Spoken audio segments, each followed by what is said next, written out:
Welcome to The Music Reel. I'm your host, Nicole Burton. Today I am speaking with dancer, author, Australian arts thought leader and the owner of Dance Dynamics in Byron Bay, Kate Histon. Kate, welcome to The Music Reel. Hello, so exciting to talk to you. It's so good to see you after all of this time. Now, Kate, obviously you've been in this industry a long, long time. As you know, I'm talking to people around the world about this whole event that's happened that's, turned our industries on their heads, so to speak. Perhaps we can start with what lockdown was like for you guys with the dance studio in Byron Bay. What actually happened to you? I guess probably March 13 is when it all sort of went pear-shaped. And then what did you guys do over the next few months? Okay, well, so to give you a little bit of a background, I had a baby, little son Arlo, on February 11th, and I was in the throes of, when he was 6 weeks old, we have already had 5 weeks of visitors at our house. My husband's German, his family came. The tickets for them to come to Australia were booked before we even felt pregnant. So we had that, and then knowing that I was on maternity leave, but my role in still directing the school, I will talk every day just via Trello board or on the phone as needed to the manager that was managing the school and the operations of the company while I was on maternity leave. So when I was, watching the news when I could, between breastfeeding and changing nappies and, getting sleep, it was just this creeper. First of all, we noticed that our German family changed their tickets, obviously, to not go to China on the way to Australia, and they came at the beginning of March. And though it was all fine here in Byron Bay, and then all of a sudden, quite quickly, social distancing came in, and then the day that we went to drop them to the airport to go back home, the next day we were in lockdown. And so that was on a Sunday, and I saw the news and I rang my manager, Stevie, who manages the school, and he doesn't actually have the news. He doesn't watch TV on purpose. So he was just shocked. So then and there, I said, right, we've got to go to Zoom. And I was preparing the platform Zoom for online classes anyway, but only the week before, and just having discussions with some of my friends in the industry on preparations. But I think I was, just because I was so caught up in being a mother again and dealing with my own personal changes with that, sort of was like, oh, it'll be right, it'll be right, it'll be right. And then it just was like whack. So we transitioned overnight onto Zoom. The staff were absolutely amazing. So I personally couldn't step in and face-to-face teach yet. I had, being very open here, a mild prolapse, which is resolving itself now, but I was in that, I was told you are not allowed to exercise, on the couch. You can walk. The maximum I could do was walk 30 minutes in the morning, 30 minutes in the afternoon. Oh, so I felt quite powerless. Yeah. And the only sense of control I had in the situation was just communication and conversation with our manager, Stevie, and then he would talk to the staff. And, you're so time poor when you've got a newborn baby, and it was just really quite challenging. The staff were amazing. We overnight, so we had 3 weeks left of the term 2, it was. And the way our business works is that the students, clients will enroll for a whole term. So that's 10 weeks. So we'll invoice, we get 10 weeks of tuition up front. And so for the final 3 weeks, that was the lockdown. We went from 220 students to 90 that wanted to enroll for, sorry, that was the end of term 1, that wanted to enroll for the baby brain still. I wanted to enroll for term 2. So we had a massive, revenue loss. We only 3 of us can get JobKeeper. The rest are contractors because they work at other schools. So we had to somehow ensure job security for everyone. That was so important to me, like, and so emotional. That's my pain point, to make sure that we don't lose any staff. And it's not even about the money. It becomes about making sure that they are okay. You feel like they're your family. You want to look after them, and they mean so much to you. And yeah, so that was a big pain point for us. We were able to do that. Yeah. And that's great. You know, JobKeeper helped out a couple of us, and we had some wonderful clients that still came and enrolled for the next term. And, you know, the children benefited greatly from that. And we've got some amazing skilled teachers that can still offer a great service, even if it's on Zoom. So, yeah. And it's like so many people did the same thing, Kate. And I think you might have seen the video that we did with Felicity from Queensland Ballet, and how quickly they got everyone on the online classes. But, you know, as you know, it's so different when you're on screen compared to when you're in the studio. How was it for those 90 kids online? Did you see a difference in how you could teach, how you could sort of connect to them, get things happening, or was it just the same? It was much harder for the staff as well to maintain that sense of motivation for the students and engagement. The younger students struggled, so they would, because their attention span's very different to a teenager, although I don't know. So they would, you know, the mums would sometimes have to help, you know, sit them down. And what we found was that those younger kids, the classes just dropped off. There wasn't much. The parents didn't see the value unless they were doing it with the children. Yet we still had a few very grateful parents that saw the benefit of it, and that really felt that it was important also for them, the mothers that were staying at home with these young ones, and they would participate as well.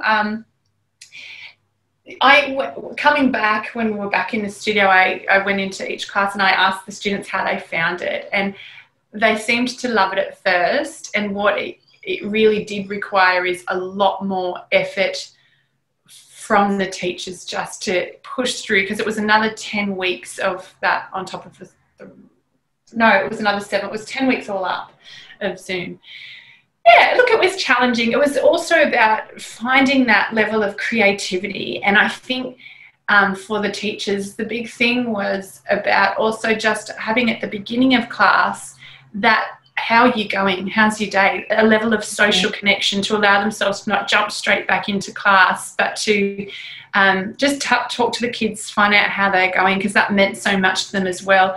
We did have the odd parent that may not have seen value in that, but we just had to explain, look, this is a changed platform now, and this is the benefit that they are also getting. And that beginning of the class then helps carry on that structure and momentum for the whole class, and the attention span then can stay stronger. So, yeah. Actually very wise of you, because it is such a social thing when kids get together to go for ballet or sport or anything. So it's very wise that you've actually done that. I think a lot of people have really struggled with that lack of connection, you know, that lack of energy exchange. So, you know, good that you've actually done that. You've also got Elevate Dynamics as well as Dance Dynamics. Can you tell us a little bit about what that is? Well, look, going back to my roots as a dancer, I felt like there was such a void for me when I was training, especially in my full-time years. I had some really wonderful teachers, but I struggled personally within myself as a 14, 15, 16-year-old with my life direction. I had anxiety, I lacked confidence.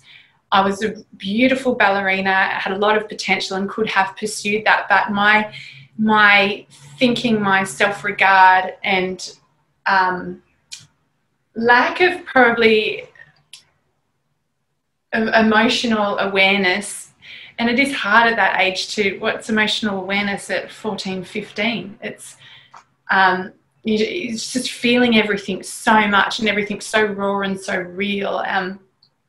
I would compare myself to others way too much instead of having the eyes front and focusing on what it is that I love. It also wasn't helpful at the time. I had a lovely, supportive mother, but was a bit too supportive. So she really would do anything and everything for me to have this opportunity for me to dance. And it would be so, she'd be way too invested in it for me. So there was this level of conflict within myself towards the end that I found that too much. I kept feeling like I was disappointing her if I didn't win at a Stedfords, or and then if I did win, I'd feel guilty and feel like maybe I wouldn't have any friends. It was all of this stuff going on in my head, and I just couldn't articulate it at all. I didn't have anyone to talk to about it, and I felt quite lonely. And so I quit, like bang. The day Lady Diana died. What was that date? Was it the 28th of August? 31st of August, 1997 or 98? It was the last day I danced. It was the last performance I did as a ballerina. Wow. So I woke up, went to driving to Sydney for the City of Sydney GAO scholarship of $10,000, and I was doing the Lilac Fairy. We'd be performing Lilac Fairy, and as soon as I got off stage, I just saw my mum's face, and it wasn't to do with her, but I read that she was disappointed in me, and she may or may not have been, and it was really my own disappointment in myself. I saw the video. I did a lovely performance, you know, and it's that thing that I didn't know. Long story short, Elevate is, now that I have studied Demartini method, NLP, I wanted to get the tools to be able to help ballet students and also women in the creative arts how to understand your fears, how to understand what's going on in your head, and how to actually balance it out and move forward with what it is that you want, and you can do it. So that's Elevate. Well, just as you were talking, Kate, I realised I was a stage mother, right? As my kids were recording, performing, and I realised, my God, I never thought about it, what it was like from their perspective, not wanting to disappoint me, and, you know, all those things. So I wonder, you should almost run a course for stage mothers, for mums, because it's such a big thing, because it can't happen without the mum, right? Yes. You've got to organise the costumes. You've got to be there for everything. My God, it's like a full-time job. And yeah, that emotional investment as well.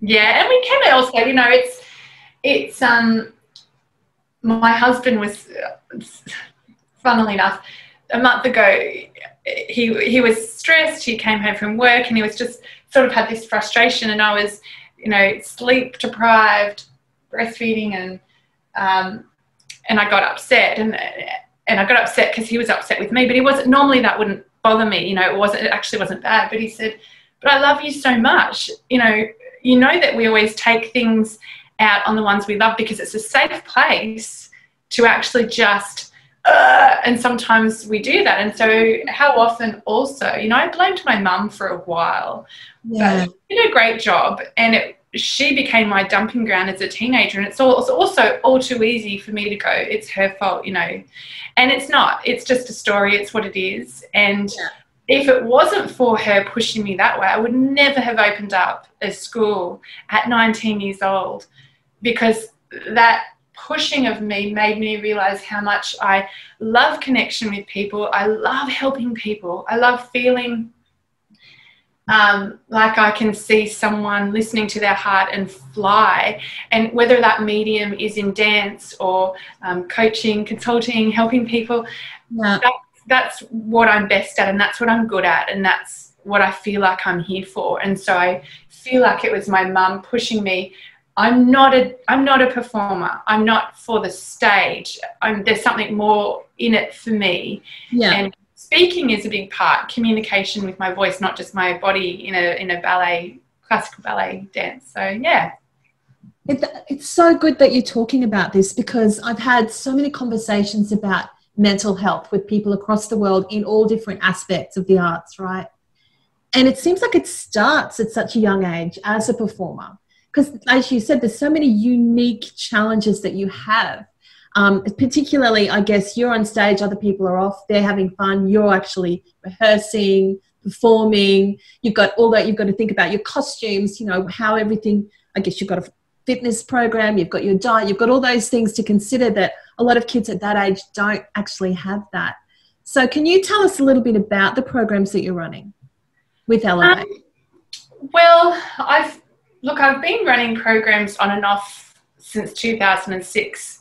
And so I'm at the point now where I'm recreating as what would I like to teach? What is it that I feel teens need, women need?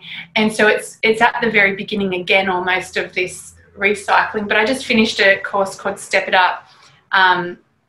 It's Your Time to Shine for teenagers. And it was giving them the tools on creation, like how do you create your goals? So, you know, first it comes with the dream, the thought, the idea, and also that feeling of purpose.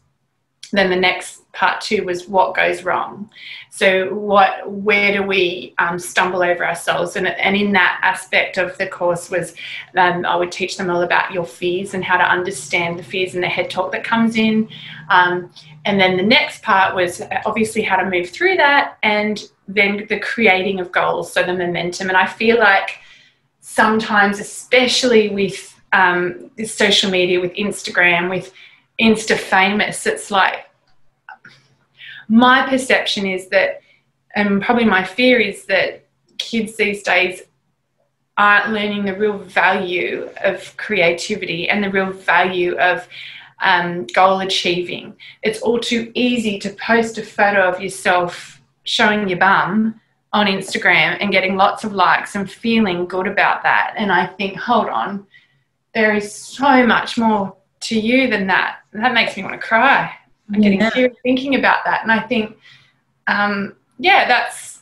that's something that I feel needs to change, needs to have some sort of awareness of, and not just getting caught up in this, are they following me? Are they not? Do they like me? Do they not?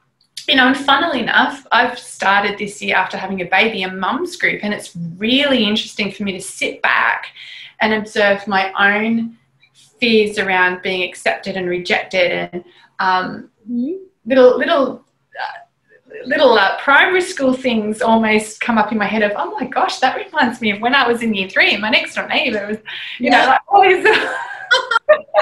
Oh my goodness. And so, it's interesting. And I think that, look, ultimately, we all just want to be loved and accepted and seen for who we are and understood.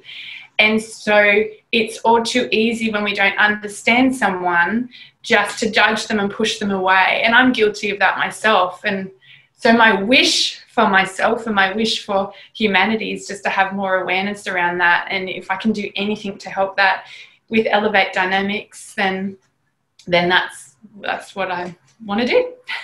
Well, you've been doing it ever since I've known you. So what, I think 2006, I think, is when we first met. Yeah.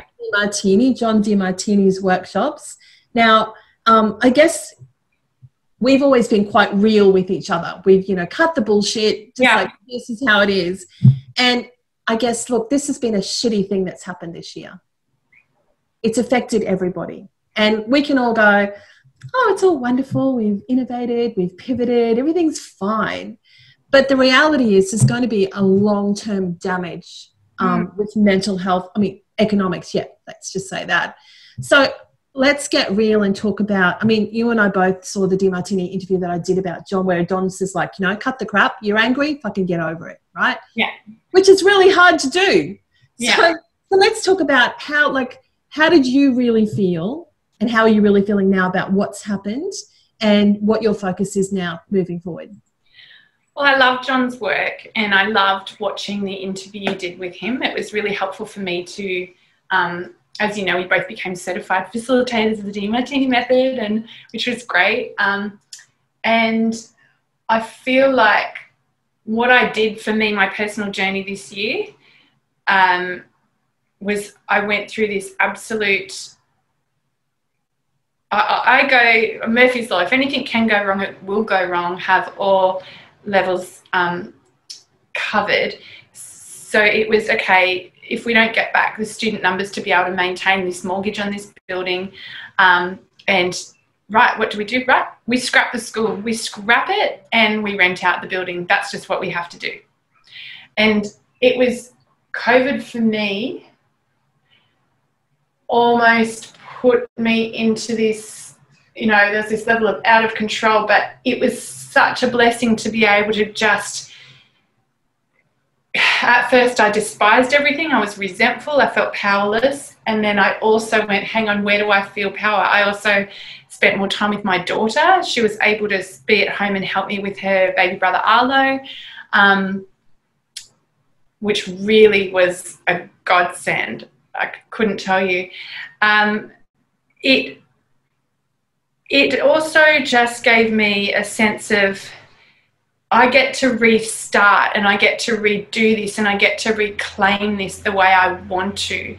And it made me go back to the purpose. Why did I start Dance Dynamics? At 19 years old, that's 20 years ago. Why did I move all the way from Newcastle to Byron Bay to do this with, you know, it started off with, it was 18 students.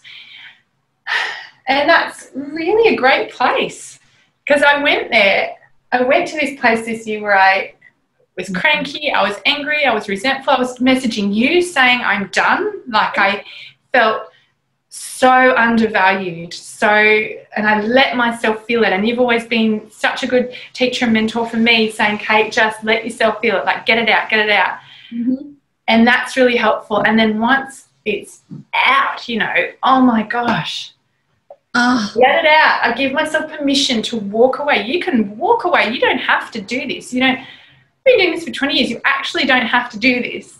Mm-hmm. You can choose to do it now. And so I gave myself, I think I'd exhausted my, and then there was this week, I remember it was a new moon, and I remember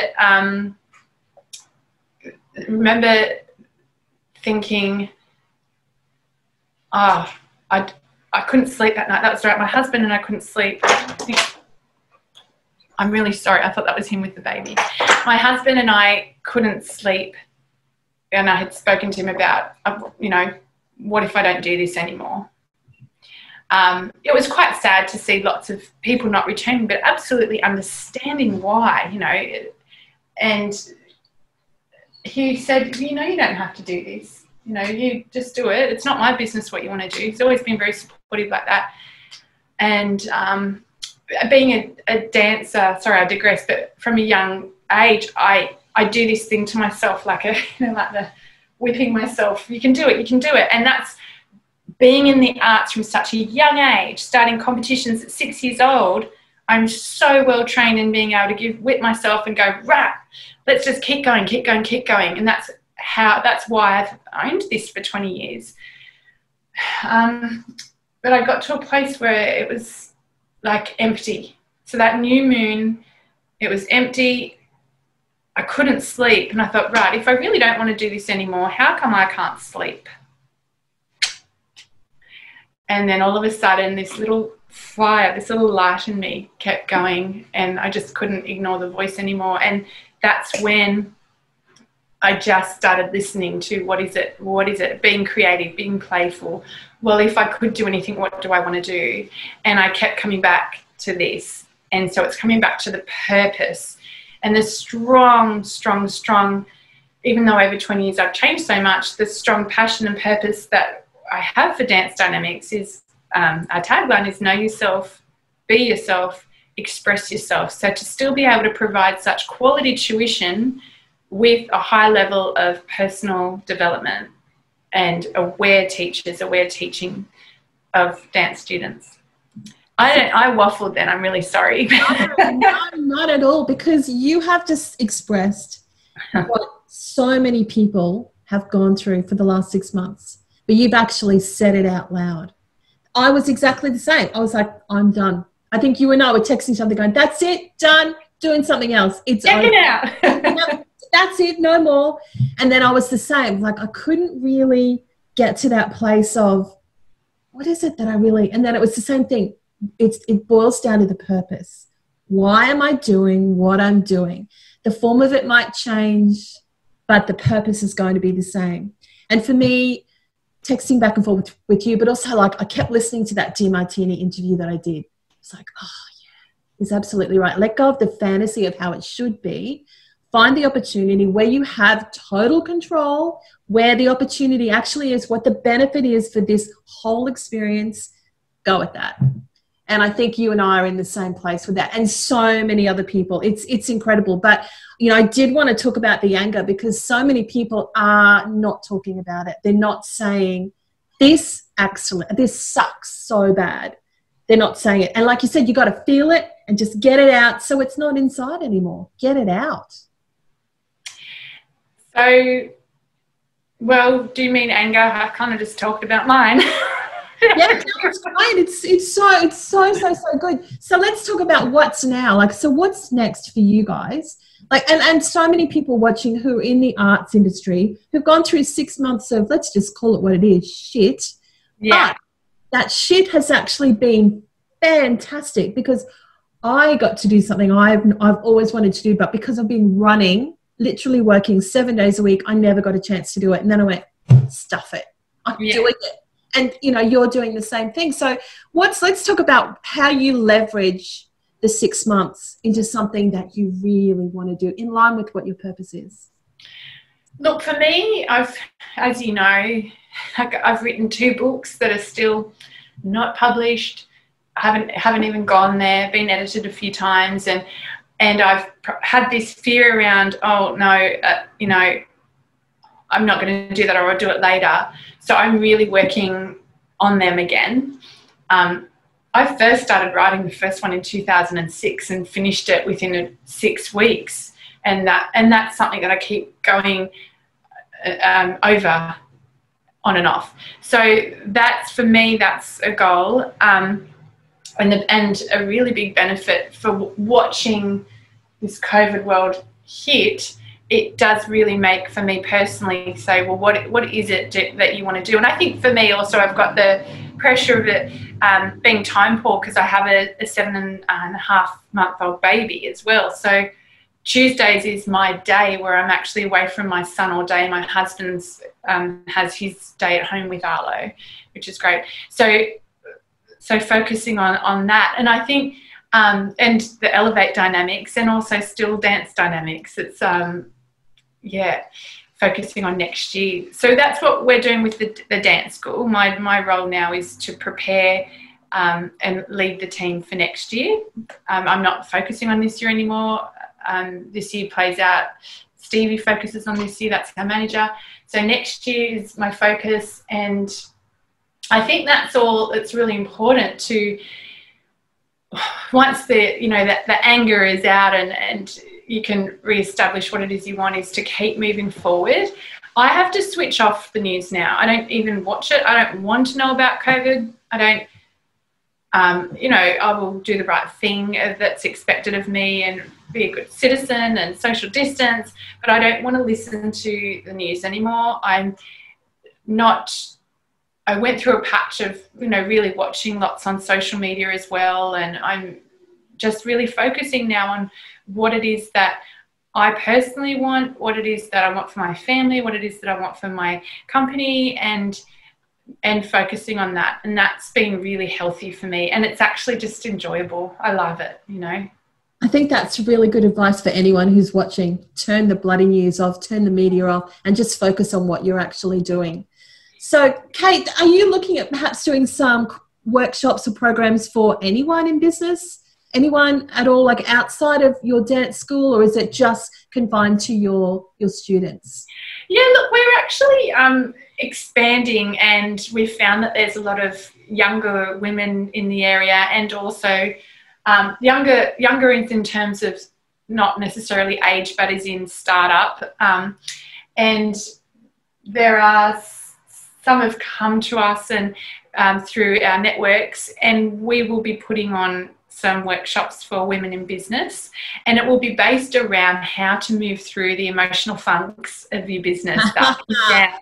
And to actually, I think the DeMartini method's been really helpful for me, so I'd like to be able to teach that, and some other experience that I've had for a long time. And So we'll be putting on women in business workshops, and we're just in the middle of formulating it. But if anyone is interested, you know, they can follow us on Elevate Dynamics on Instagram and Facebook, and watch this space. You won't be showing any pictures of your bum. You don't care about follows or likes. But, I think after the experiences of this year, there's going to be so many people that will be looking for their purpose, and will be trying to make sense of everything that's happened in the past 6 months, and then what do they do with that moving forward. I think Dent Global said between 2021 and 2031, it's estimated that the greatest amount of wealth will be generated in our lifetime, which is kind of interesting. So it's like, really now is the time to be incredibly wise and insightful like you, Kate, and, you know, finding what your purpose is, and then like, okay, what am I going to do with this business? So anyone who's watching this that actually wants to work with Kate, I'll put all of her details in so you can actually work with her. She's amazing to work with. I've worked with her for a very long time. She is amazing. Nikki, what about you? What about me? You're interviewing everyone, which is great. But I also know you're an amazing business consultant. How are you moving forward in this next phase? What insights have you had? Do you get to share them much on your podcast? Not really. And to be honest, I'm kind of a bit torn. I've been in the music industry for 30 years this year. Well, I've been in my whole life, but our business has turned 30 in July. And every year I've hated it, as you know. I hate it. I'm going to quit. I'm over it. And for how I lasted for 30 years, I don't know. It's a passion of mine, but I think a greater passion is health, and in particular mental health. And so I'm torn between moving over to more health, or just staying in music, or maybe combining the two. I'm not really sure. I'm just getting up each day, doing my thing, and just seeing what comes, because we're still in a bit of a twilight zone. I think our business has returned 10%. So, you know, because pubs and clubs are going broke everywhere. So it's been really challenging for them. And we're lucky that we've got a few sort of different strings to our bow. But there's a lot of people out there that just haven't been able to work at all. So, yeah. But hey, I have to say, the last 6 months, apart from the anger, have actually been the most fun I've had in this business ever. Go figure, right? Go figure. And I think a lot of people have felt the same, because it's been interrupted. The normal state of affairs has been interrupted, and we get to see what we're made of. We get to understand, how do I identify? If I identify that my value is just in this business, well, then I'd be pretty royally screwed right now. You know, so it's like, who am I really? Why am I here? What is it I want to do? And that these past 6 months have given us the opportunity to actually ask those questions and get some insights, haven't they? I think that absolutely, and will probably become our anchor, you know, for all of us of, you know, well, we can feel the fear of the financial hit, and then the fear of what's COVID, what if we catch it, and all of that. And I think that is the way forward, is to actually focus on what next. And that has been my anchor through this. And that's been, for me, the biggest blessing. Yeah. Being able to go, you know what, bang. I think anyone listening to this is going to be they're going to feel so much more inspired after hearing your words of wisdom today, Kate. Thank you. Oh, thank you, Nikki. I loved it. Australian arts thought leader, Kate Histon, who will be publishing those books very soon, very, very soon. I will leave it there, Kate. Look after yourself and those two little kids. See you next time. Thanks, Nikki. Bye.